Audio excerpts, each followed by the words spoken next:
तो ये है मेरे पास मशीन, ठीक है।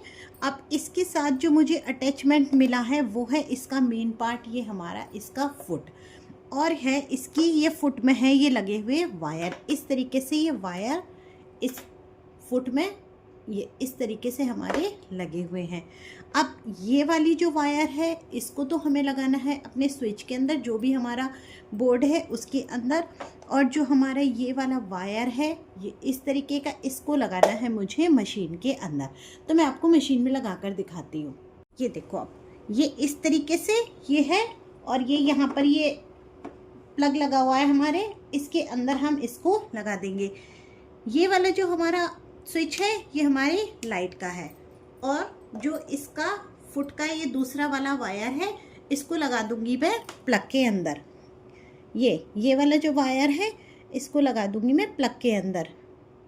तो प्लग मेरा दूर है, इसके लिए मैं इसके लिए एक्सटेंशन का यूज़ करूँगी। तो यहाँ से ये मशीन हो गई मेरी एकदम सेट। इसको ऑन करेंगे, यहाँ से मेरी पहले से ही मैंने ऑन कर रखी थी, और ये मेरी मशीन की लाइट ऑन हो गई। ये देखो, अब ये लाइट मेरी ऑन हो गई। अब ये फुट जो है ये मेरा स्टार्ट हो जाएगा। अब ये है मेरा शटल, इसको मैं आपको भर के दिखाऊंगी कि मैं किस तरीके से भरती हूँ, फिर कैसे लगाती हूँ, कैसे इसका धागा डालती हूँ, और कैसे मैं सिलाई करती हूँ। तो ये इस तरीके से ये मेरा शटल है, इसमें ये एक होल दिया हुआ है, इस होल के अंदर ये इस तरीके से मैं धागा डालूंगी, और ये धागा मेरा यहाँ पर स्टार्ट हो जाएगा। लेकिन इस होल में धागा डालने से पहले मुझे यहाँ मशीन में इस धागे की सारी सेटिंग करनी पड़ेगी, तो वो मैं दिखाऊंगी आपको। देखो, सबसे पहले ये जो हमारी रील है, मैं कैमरे को थोड़ा सा सेट कर देती हूँ, ये इस तरीके से ये रील को मैंने इस वाले में डाला, ठीक है। डालने के बाद इस साइड से धागा निकाला, ऐसे किया, क्रॉस में आ गया। उसके बाद जो हमारा ये वाला धागा है इसको मैं अपने ये इस तरीके से इसमें डाल दूंगी। ये देखो, अब इधर से आ गया, और इसको मैं एक बार इस तरीके से लपेट लूँगी, और मैंने इस ये धागे का जो ये होल है इसको अपनी साइड किया, और ये वाला जो ये लगा हुआ है इसके अंदर मैं अपने इस शटल को इंसर्ट कर दूँगी। हो गया।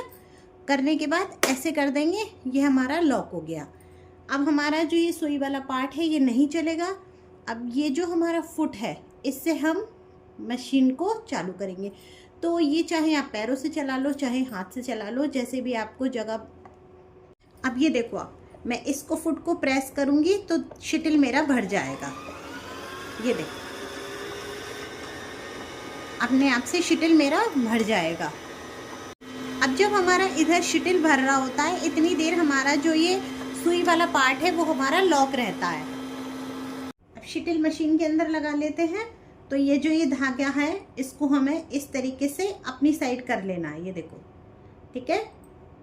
उसके बाद यहाँ पर ये होल है, इसके अंदर डाल देंगे, और इस तरीके से पीछे ये जो धागा है इसको हम यहाँ पर ले आएंगे।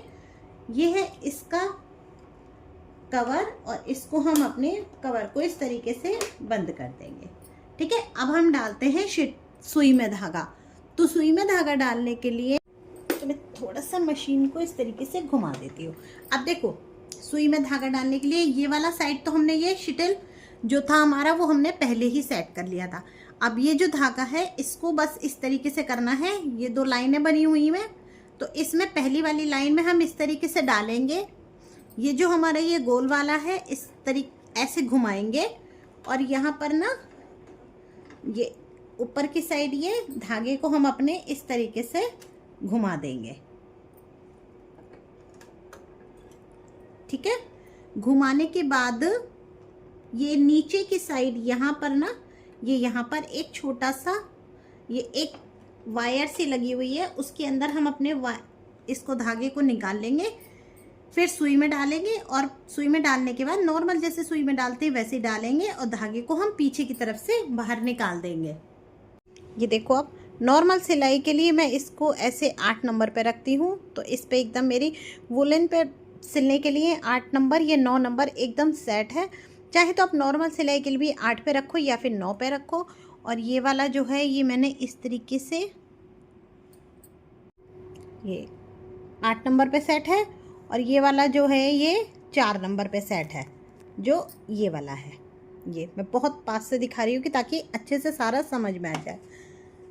अब नॉर्मल सिलाई के लिए बिल्कुल सेट है मशीन। अब हमें कुछ नहीं करना, फैब्रिक लगाना है और अपने इस फुट का यूज़ करके और हमें सिलाई करनी है। तो अब मैं सिंपल सी सिलाई आपको करके दिखा देती हूँ।